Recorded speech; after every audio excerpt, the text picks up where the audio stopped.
আমাদের যে কিস্তি বাবা সুৎকুর ইউনুস আজকে রাজধানীতে আমার গরিব দরিদ্র অসহায় ভাইদের রিক্সা বেকু দিয়ে ভেঙ্গে চুরমার করে দিয়েছে।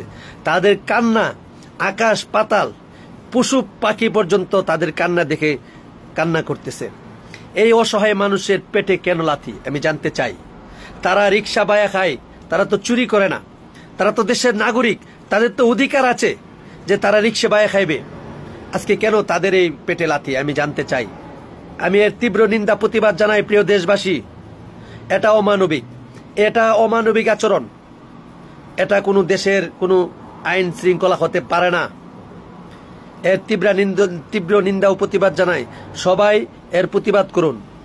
মানুষ কি করবে এখন? কালকে ওর বাচ্চা কাচ্চা পরিবার ফ্যামিলির কাছে কি তুলে দিবে?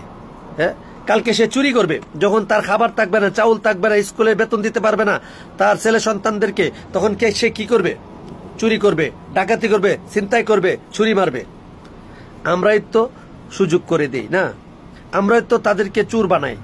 আজকে এই গাড়ি ভেঙে দিয়েছে, তার রিক্সা ভেঙে দিয়েছে, কালকে সে কি করবে বলেন?